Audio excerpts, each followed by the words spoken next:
Sean, Zelensky has been banging on and on about getting jets to support his cause. And the West has continued to refuse. Now they've agreed to, and 19 F-16s were coming from Denmark. He faces another 6 months delay. No nation has prevailed on the battlefields in modern times without having combat air fighter jets available to them. And after 2 years of fighting, it looks like another 6 months of delay before these F-16s are now going to arrive. And what's coming? It's planes, as you know from your experience, you're one man, one woman in a plane, and yet on the ground, hundreds of people are supporting you. So you can't just put a plane up in the air. What else do they need? Have they got it? Well, that's exactly right, Bern. I mean, the people have been very focused in this discussion about the airframe itself. People see an aircraft at an air show turning corners, making lots of noise.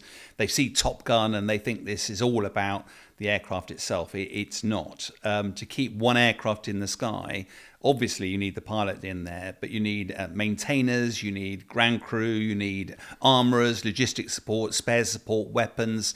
There's a whole host of things that need to be in place. Now, of course, topically, as you said, Zelensky's been calling for a no-fly zone. You remember those conversations right at the start of the war?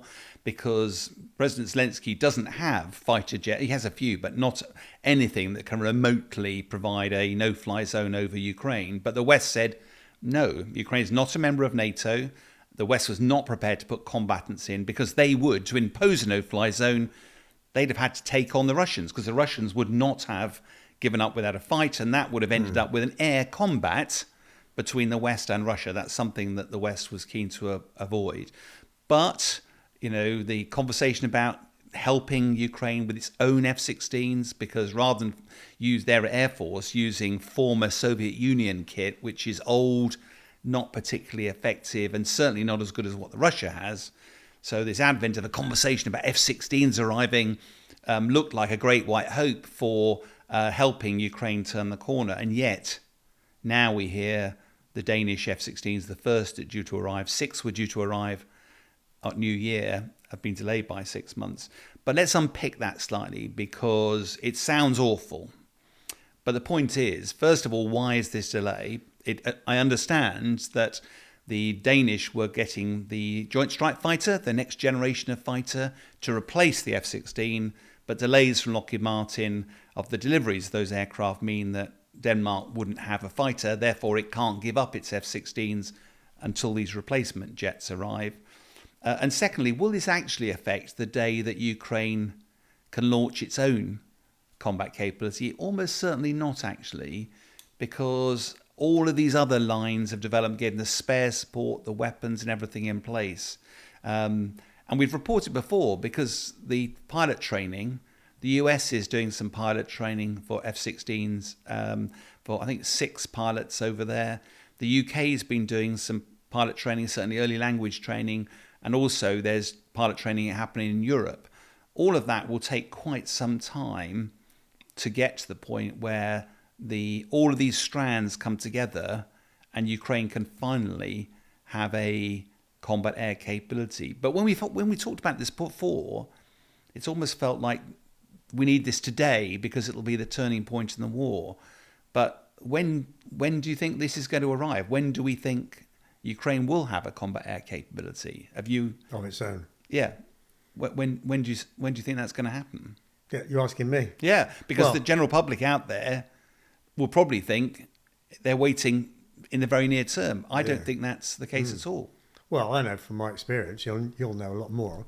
To build your own fighter jet capability takes years and years and years. Just to train one pilot, to get a pilot from, I'm a bright person, I have the potential to fly a fast jet, to actually flying a fast jet in combat takes 7 years. Yeah, and people sort of misunderstand that as soon as you're combat ready, so you go through pilot training, you get selected for the F-16, then you learn how to fly it, you're combat ready, right, off you go. That combat ready pilot is a bit like a 17-year-old who's just passed his driving test. Almost uninsurable because he's so dangerous on the roads. When we had combat-ready pilots, yes, they now know how to operate the aircraft. They've got no battlefield experience, and it's so difficult to gain that experience, even with simulators, lots of flying hours, the like. It tends to be at least 3 years on the front line before you have gained the requisite experience. So part of this whole objective about F-16s was not about providing F-16s to join the battle today. It was preparing Ukraine for when peace settles between Russia and Ukraine. Ukraine will need to have its own credible combat air capability. And if it only started at the end of the war, it would be years before its pilots were able to operate Western kit. Whereas if you start that training now, then it's more likely that it would arrive, they'd be able to have their own autonomous capability earlier. And that's the reason it's right. It's not because they expect to see F-16s engaged in battle with the Russians. They might be able to be, but I don't think that's ever the intent. It was always to lean into making sure Ukraine had. So although the headline, 6-month delay, that's awful, I doubt it's going to materially affect the in-service date, the combat effective date for the F-16s in the Ukrainian Air Force.